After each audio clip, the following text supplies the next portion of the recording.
Oh, a merchant is here. Paimon's not sure they're from Mondstadt, though. Let's go check it out.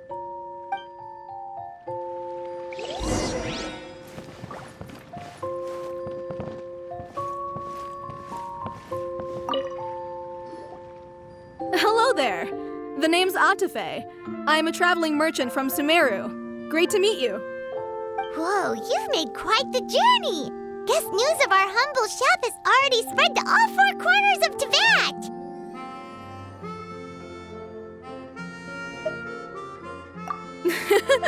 I have to agree. This venture of yours is becoming quite well known. In fact, many well-informed merchants have heard word of your potion-selling endeavor. But most people are still not willing to take a risk on such a rare commodity. If you ask me, though, when the opportunity knocks, you've got to be ready to answer. That's how you make the big Mora. Although the general public still doesn't know much about alchemical potions right now, with a little effort and marketing on your side, you can carve out a nice space in the market for yourself.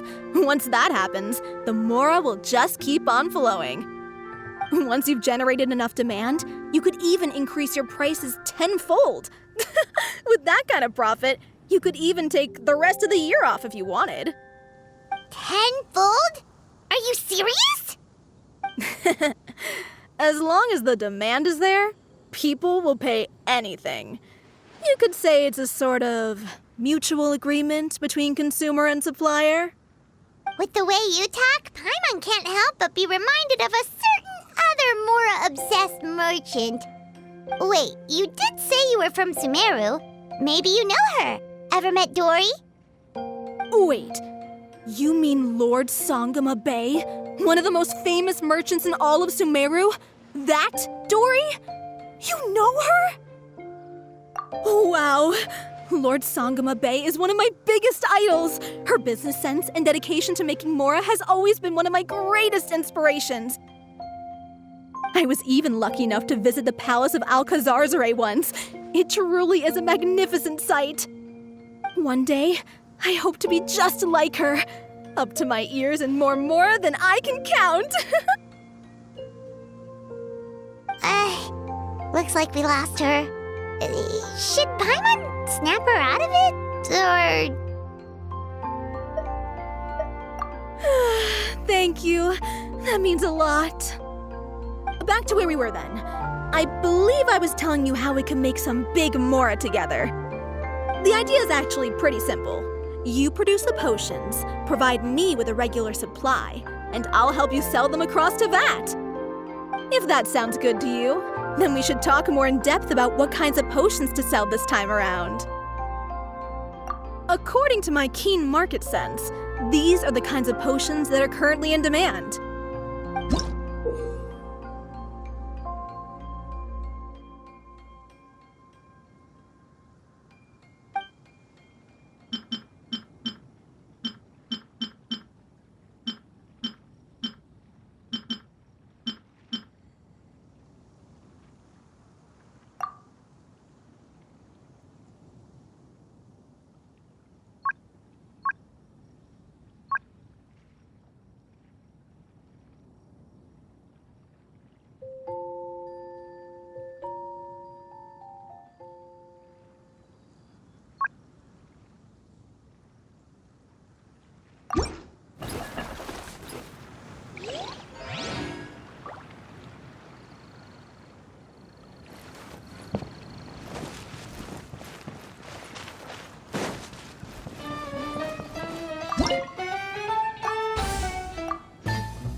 You two? It's been a while, hasn't it? Oh, wait, that must mean there's a new exam. Yep. It's time for the advanced exam. This one will be harder than previous exams, but I'm sure you'll do just fine. If we don't pass this time, it'll be super embarrassing. Don't worry too much about that. Lots of things in life require a couple of tries before you get it right. When I first started working as Mr. Albedo's assistant, all sorts of unexpected things would go wrong during my experiments. For example, when I was studying the properties of mist flowers, I accidentally froze all the equipment in the lab. I basically turned them into ice sculptures. Our precision instruments were nearly ruined beyond repair. Another time, I let a reagent boil for a little bit too long, and all the precious ingredients inside got charred to pieces. The smell was so bad, several nights passing by thought the lab had caught fire. Back then, I would get really hard on myself whenever things went wrong. But eventually I realized that in order to make new discoveries, you have to accept the risk of failure. A fear of making mistakes will prevent you from truly going after what it is that you want. Really, people. It's just my experience talking. I've spent a lot of time doing research in the lab after all. Anyway, as long as you try, you'll learn something valuable from the experience. Alright, whenever you're ready, we can go ahead and proceed with the advanced exam.